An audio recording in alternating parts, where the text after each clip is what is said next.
This is Morning Motivation for Educators on the Bee Podcast Network. Learn about all the shows at beepodcastnetwork.com. You'll hear from a variety of formal and informal educators who help put this podcast together. If you'd like to contribute your voice to this show, please go to morningmotivationedu.com to apply. I'm Danielle Newfer, an educator for over 20 years who went up against 2 bouts of serious teacher burnout before finally realizing that I needed to share what worked and what didn't with educators everywhere. This is when Teaching Well was born. At Teaching Well, I partner with schools who recognize that when schools prioritize well-being, true teaching and learning can happen. And there's nothing more integral to building this kind of school culture than finding ways to care for yourself in the midst of all the school day hustle and bustle. Building in these moments is what this show is all about and what I hope to bring to you each time I get the opportunity to speak with you here. So with that, let's begin. Today's morning motivation is giving you real solutions to this dark side of sunny summer vacation. Just to recap, a topic that generates so much interest with teachers I work with is how difficult summer vacation can be to adjust to, and the fact that teachers don't want to share the difficulty because others just don't understand. Last session, we shed light on this very real and common challenge. This week, we're moving into solutions. So what's a teacher to do who is feeling a little lost, uncomfortable, or overwhelmed with the open schedule ahead, but doesn't really want to talk about it for fear that those not in the teaching profession simply wouldn't understand? At Teaching Well, we always like to move into solution. So with that, here are some things that may assist you in having a more productive and empowered summer where you spend some time creating the life of your dreams instead of just being lost in the uneasiness that summer can bring. Number 1, do some journaling and set a summer intention. In those first few days of summers or when you realize you're in a funk, write down an intention or journal the direction you want your summer to move in. Do a focus free write where you write down all the things that you would love to do this summer.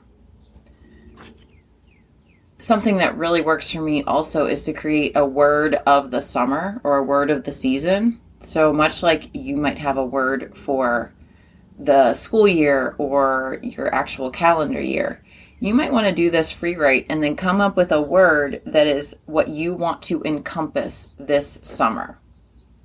And then put it everywhere to remind yourself. A second thing, start a morning routine. One of the best ways I've seen teachers create a summer like no other is through starting with a morning routine. This could look a little different for everyone, but it usually consists of a few activities that start you off feeling your best and set the tone for your day. My morning routine may change slightly, but I usually have the same core activities, something that will stimulate my mind, body, and spirit.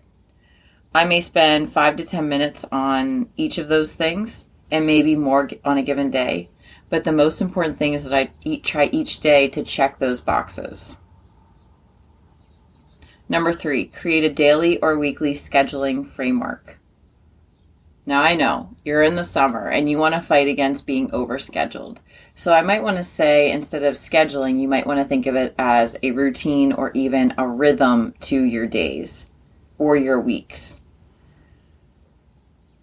You might want to not get too rigid, but at the same time, this structured rhythm will give you some grounding for how to do some of the things that you really want to do this summertime.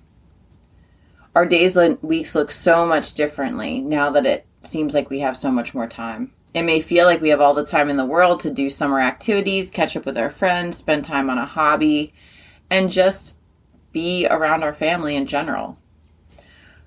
Often we get to the point of the summer, at the end of the summer, without doing any of those extra things that we were certain we would just fit in at some point.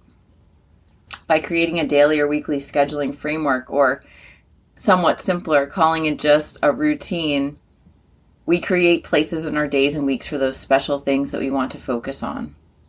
You could actually schedule and reserve a place in your daily schedule where you do something different. Spend time working on a hobby, even if it's only a couple of minutes. Or do something that you want to accomplish each day. Remember that with small steps in the direction of your goals, it will add up to big results. But you need to keep this daily or weekly appointment with yourself. If your goal is to live this summer like no other, you may have to do a bit of planning, but just a little bit.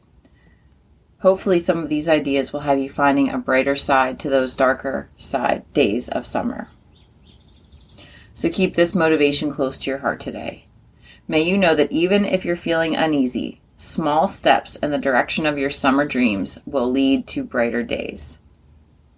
May you know that even if you're feeling a little uneasy, small steps in the direction of your summer dreams will lead to brighter days. If this morning's motivation resonated with you, I'd love to connect more. You can find all the different ways we can partner together in the show notes and at teachingwell.life.